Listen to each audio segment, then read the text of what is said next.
Saludos y bienvenidos al tema 8, en el que vamos a tratar sobre la evaluación de la capacitación utilizando tecnologías de información.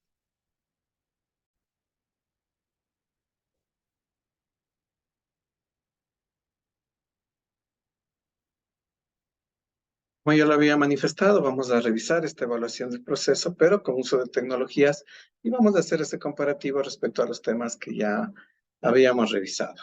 Vamos a ver evaluación de contenidos, evaluación docente y evaluación de la logística.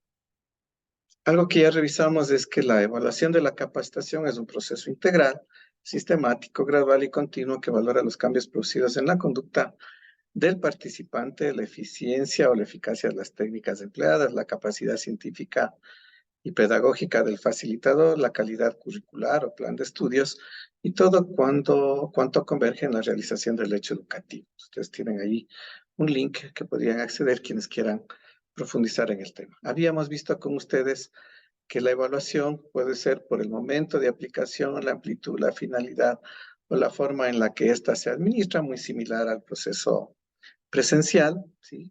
Y vamos a ver que no hay una diferencia significativa tanto en este tipo de evaluación como en los instrumentos.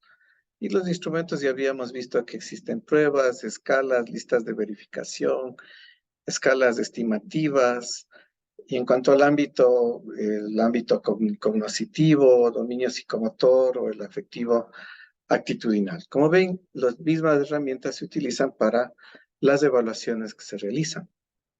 Sin embargo, en cuanto a la evaluación del aprendizaje, la reacción de los participantes tiene otras formas de ser medidas, ¿sí? Ya que puede referirse a un tema individual, a un colectivo, a través de pruebas o exámenes, de acuerdo al grado de aprendizaje, que pueden ser exámenes prácticos, escritos, orales.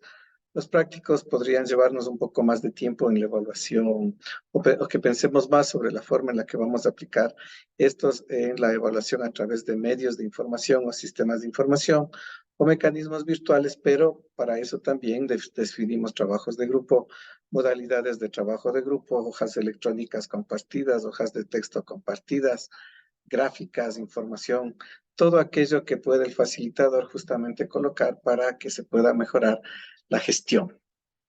También se pueden medir los cambios del comportamiento de los participantes en cuanto al desempeño, no de la misma forma que la presencial, pero debemos considerar mecanismos que permitan establecer ese cambio de comportamiento. Esto puede incluir videos en los que las personas indiquen 30 segundos, un minuto de qué es lo que ellos han pensado sobre el tema. Y de eso se puede preparar un collage o se pueden hacer presentaciones grabadas que luego pueden ser atendidas o revisadas o entregadas como parte de los productos que se tienen, si es que así lo solicitan los organizadores. Y obviamente tenemos también los resultados finales con relación a los objetivos de la organización, si es que estos han impactado o no a la organización como efecto impacto que se tiene del proceso de capacitación como tal. En cuanto a la evaluación del docente, ¿qué es lo que se evalúa al docente? Vamos a profundizar un poquito más a la evaluación que tuvimos anteriormente. ¿Cómo planificó la cátedra el docente? Aquí los cambios están dados básicamente a través de las metodologías y a través de las formas. Igual hay un documento de programación o sílabo, hay los instrumentos de evaluación de actividades, ¿sí? ¿Cuántas de ellas se han cumplido? ¿Cuántas de ellas han sido objeto de revisión? Y aquí es importante porque si yo tengo, por ejemplo, una evaluación en el modo tradicional, puede haber preguntas contestadas, no contestadas, y lo importante es la sumatoria final. Pero si yo utilizo un método de evaluación a través de una encuesta, una base de datos, y este me genera a su vez resultados automatizados, y yo veo que existen, que en la misma pregunta todos han fracasado, todos han tenido 0, o que muy poca gente contestó, yo ya me podría cuestionar si es que yo no enseñé bien ese tema o si la pregunta está mal formulada. Y en ese caso, se podría simple y llanamente, para efectos de no perjudicarle al participante, ¿ya? Eliminar esa pregunta y hacer una evaluación, una nueva evaluación con los parámetros que efectivamente fueron de mayor aceptación o de mayor comprensión. Entonces, miren cómo el uso de tecnologías ya nos ayuda a mejorar este tipo de acciones. debo establecer cuál es la contribución al perfil de egreso del programa y siempre, como ya hemos visto, tengo en la detección de necesidades, tengo un perfil de ingreso, qué es lo que la persona sabe hoy y qué es lo que debe saber cuando sale. Y entre más utilicemos multimedias, ayudas de esta naturaleza, vamos a tener o vamos a poder validar esos resultados, lo que antes no se podía hacer. También debe haber correspondencia con los resultados del aprendizaje con el sílabo. ¿Ya? Entonces, ¿para qué di 8 asignaturas? ¿Para qué di 8 capítulos? Si es que no puedo evaluar cada una de ellas, entonces es importante que vayamos midiendo cuál ha sido el nivel de correspondencia entre lo aprendido y lo evaluado. Eso también los medios digitales me ayudan mucho a conocer y además en línea este tema se vuelve menos complejo si lo programamos bien. Los profesores ya no tenemos que revisar hoja por hoja los temas, sino que ya nos llegarían los resultados a través de un buen medio.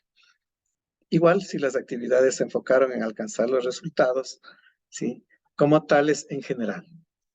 Entonces ahí hay un cambio ya en cuanto a la evaluación, porque las herramientas son mucho más poderosas y los medios de verificación se van quedando en la medida que las tareas se van desarrollando, distinto a hacer un trabajo de grupo con papel o tijera, si es que es un collage, o hacer trabajos que se exponen pero que no quedan registrados.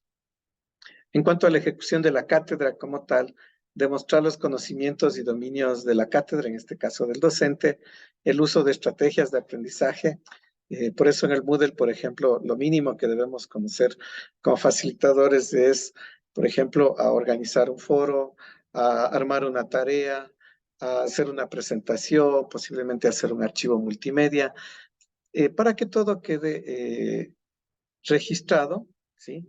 En cuanto a lo que es modalidad, necesidades, expectativas de participantes, podemos tener muchas hojas en las que vamos acumulando información y que son más prácticas de manejar que en la educación presencial neta. Esto a su vez nos permitirá tener, si es que tenemos varios grupos, tener intercambios de ideas, opiniones, experiencias y trabajos colaborativos intergrupales entre varias personas que hicieron el curso, si es que es más de más de un grupo el que vamos a tener. Podemos también ver si es que el profesor hizo tutorías académicas, no siempre son obligatorias, y qué contenidos fueron los que más se preguntaron, porque esto puede ayudar a mejorar justamente futuras versiones del evento. La resolución oportuna de dudas, y aquí viene un tema interesante, ¿no? El alumno puede hacerlo a través del medio digital, puede hacerlo a través del WhatsApp, puede hacerlo directamente a través de preguntas que formula en línea, si es que son sistemas, en este caso, que no están en línea, ¿sí? Igual él puede escribir en el foro y esperar una respuesta y es importante que nosotros como evaluadores tengamos tiempos máximos también para responder los foros, es decir, no esperemos que terminen las clases, sino hagámoslo día a día o de acuerdo a la programación que nosotros coloquemos. Nos permite también ver la libertad de pensamiento, la diversidad cultural y las discrepancias porque podemos hacer trabajos colaborativos en los que las personas pueden escribir lo que sienten, ¿ya? Y sin exponerse a que les juzguen, como suele pasar en los casos presenciales, ¿no? Entonces son cosas muy importantes que ya no les veo, que ya no son similares a las evaluaciones tradicionales que nosotros hacemos y que en el caso del uso de tecnologías, yo veo que son mucho más poderosas en cuanto a la información que se queda o la información de base que se compara con los resultados obtenidos.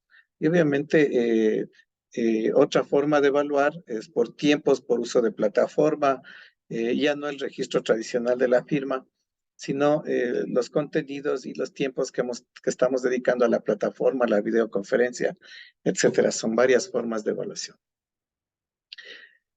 También, ¿qué libros utiliza como recurso de aprendizaje el docente? ¿No? Libros, artículos, videos, audios, documentos en PDF, documentos en línea. Entonces, prácticamente la forma o el uso de esos recursos es muy alta.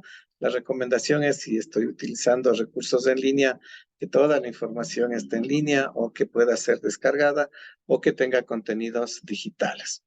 Ahí yo debo cuidar mucho la disponibilidad y acceso a los recursos de aprendizaje, que en este caso va a ser mucho más alta en el tema digital que en el tema presencial.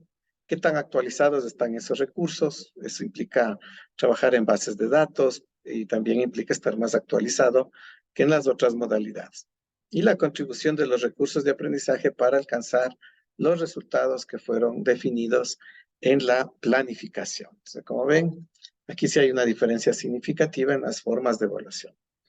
En cuanto a la evaluación de los aprendizajes, sí, porque no hay solo un aprendizaje, como hemos visto, si es que esta tiene que ver con los resultados de la planificación, si es que se logró más de lo que estaba planificado, menos de lo que estaba planificado, porque eso nos ayudará en la toma de decisiones posteriores. Y verificar si las estrategias de evaluación que realizó el docente permitieron valorar el progreso del aprendizaje del estudiante. Al ser información sistematizada, ya no existe el profesor bueno y el profesor malo, sino que esto obedece a contenidos y ya no depende la evaluación de lo que ese momento tome el profesor y que esté basado en algunos otros criterios, ¿no?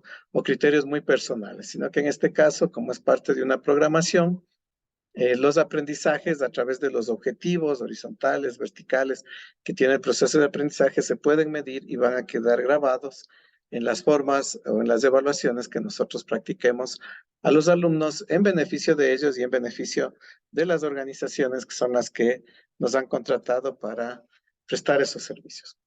En cuanto a la logística, del mismo modo, tenemos varios temas: la disponibilidad y adecuación de infraestructura, si es que es física, la disponibilidad de recursos del aula que favorezcan el aprendizaje, sea presencial o virtual, la disponibilidad del servicio y acceso, la disponibilidad de bibliotecas físicas o virtuales, la asistencia de recursos bibliográficos, otros servicios de alimentación que son muy importantes en la capacitación, que sea, si son físicos, alimentación y cafetería, ya, higiene de los servicios como tales, que se prestan, entre otros, muchos factores. Entonces, como ven, hemos tratado de consolidar en estas últimas unidades, que son más pequeñas, los contenidos iniciales y el comparativo respecto al análisis que tenemos ahora con las lógicas con las que nos manejamos ahora en los espacios virtuales. Les agradezco mucho. Esta es la última unidad y tendríamos una última evaluación sobre los temas, y con esto estaríamos trabajando en lo que sería entrega de los certificados a quienes aprueben este curso. Muchas gracias a todos por su participación.